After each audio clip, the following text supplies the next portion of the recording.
Hello, students. This is distance learning video number 2. This was uh, requested by many students who wrote in their exit ticket that this was the concept they were most struggling with. So I am making a video, hopefully that will answer some of your questions. So we can go ahead and get started. This will be on mainly angles and arcs. I also threw in at the end the secant and tangent stuff we were doing last class. So our first one is our central angles.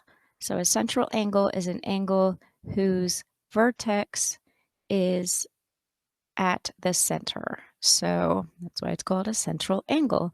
So you can see here that the vertex of the angle is the center, and both endpoints are on the circle, so it makes angle that kind of looks like a piece of pie there.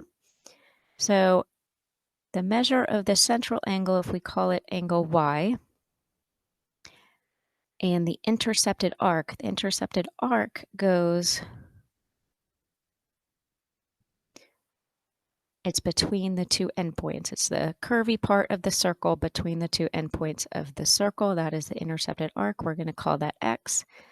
And they are always equal.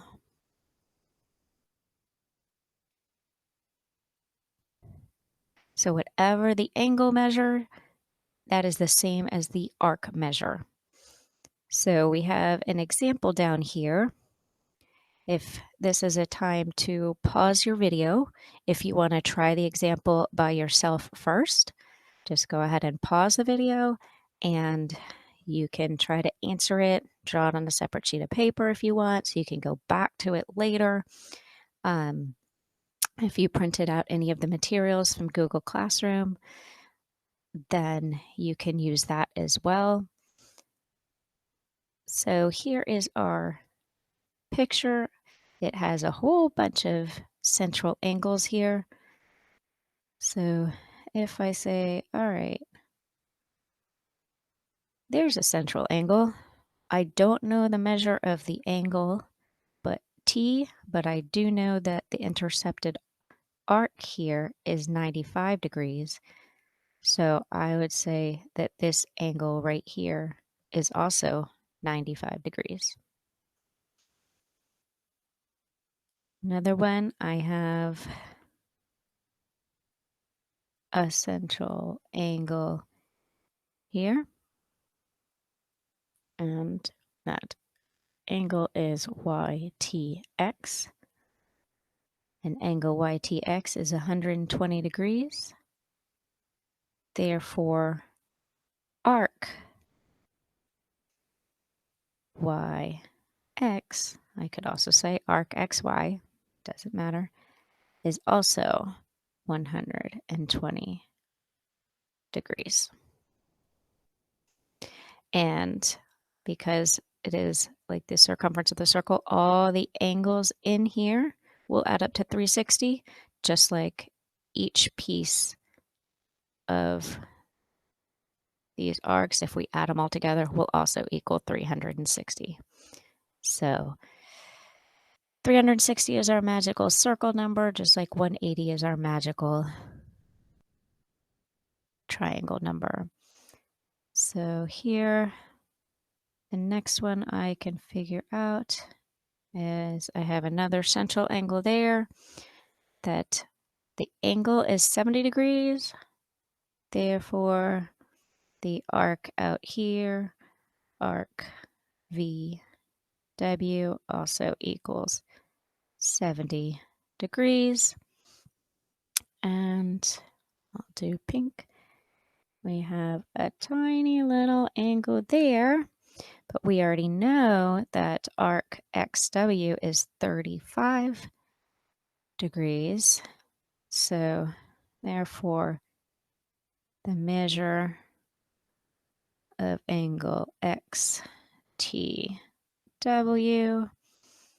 is 35 degrees. So could we find then, this would be something you would see, what is the measure of UV? Well, we would have to say, I know I have 95, I have 120, I have 70, and I have 35.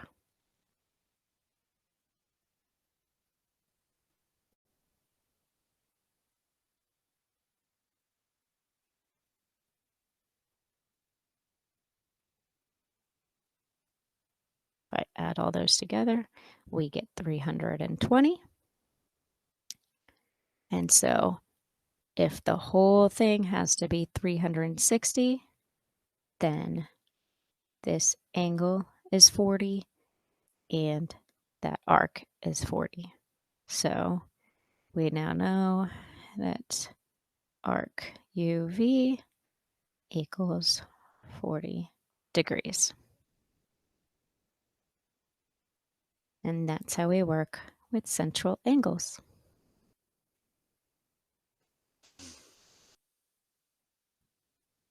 Our next angle is our inscribed angle. That is when we have the vertex on the circle as well as the 2 points where the angle ends on the circle. So the measure of an inscribed angle is actually equal to 1/2 of the intercepted arc.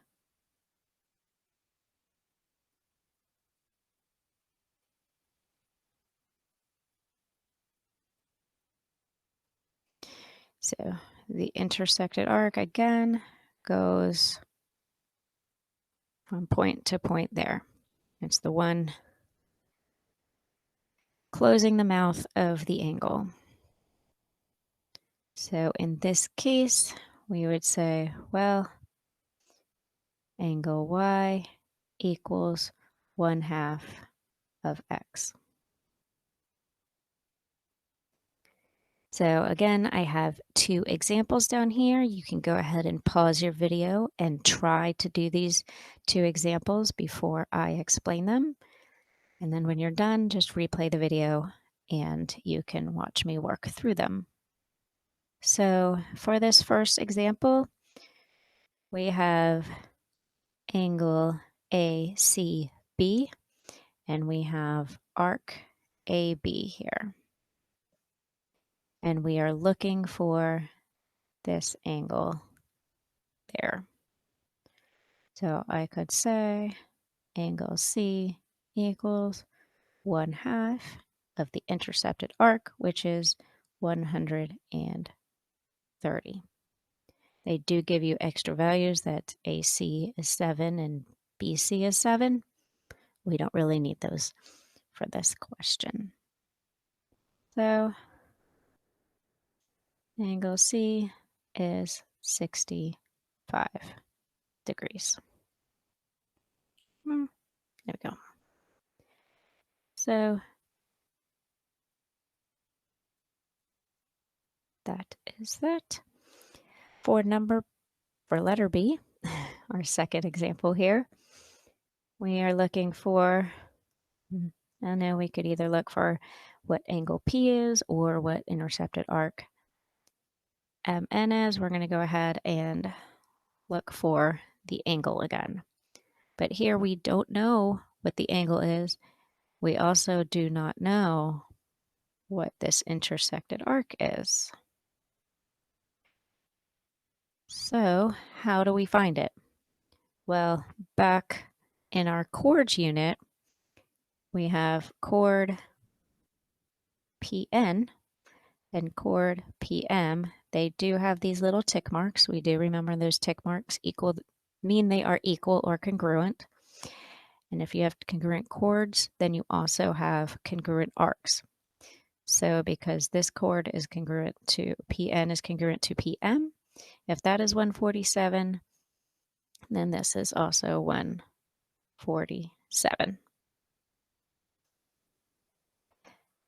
And if we have 147 and 147, they together equal 294.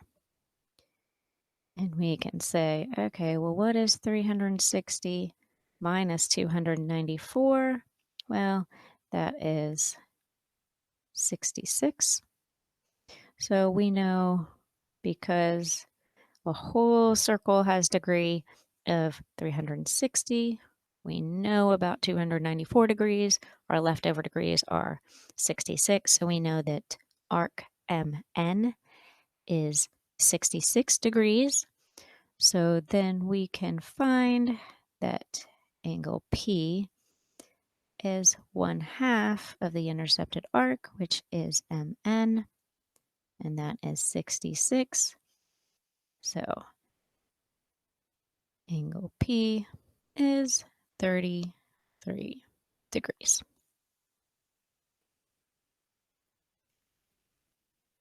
And that is how you will do a question like that. Again, we were solving for an inscribed angle, but we didn't have the degree of the angle or the arc, but we were given enough information that we could figure that stuff out. We have one other additional theorem of inscribed angles that sometimes comes up. This is if we have two inscribed angles that intercept the same arc, then we have to say they are congruent. So you can kind of see that because if we're looking at inscribed angle A there, it intersects arc X. That's how we close its mouth with that one. We take the two endpoints of A, do that. If we go back and say, okay, well, how about angle B? Now, even though angle B has a different vertex on the circle, the two endpoints of the angle are still intersecting that arc X. So they will both be 1/2 of whatever X is. Therefore, angle A is congruent to angle B. So in our example here, again, if you want to try to work it out by yourself first, then you can go ahead and pause the video now and try it out.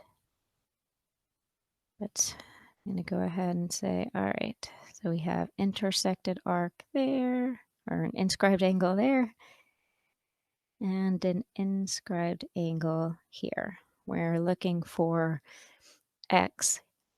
They both, let me use a different color there. They're both intersecting the same arc. Therefore, the angles will both be congruent.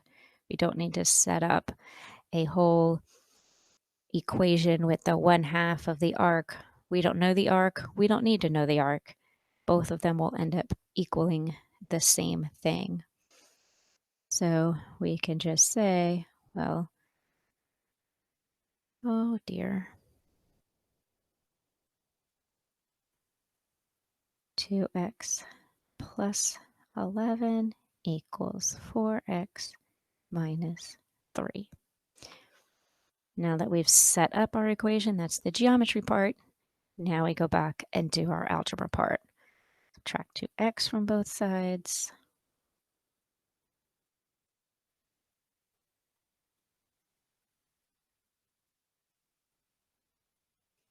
Add 3. 14 equals 2x. Here we have to get x by itself. We divide both sides by 2, and we get 7 equals x. And that is our answer. So that is just a little additional theorem. You can kind of see how it makes sense.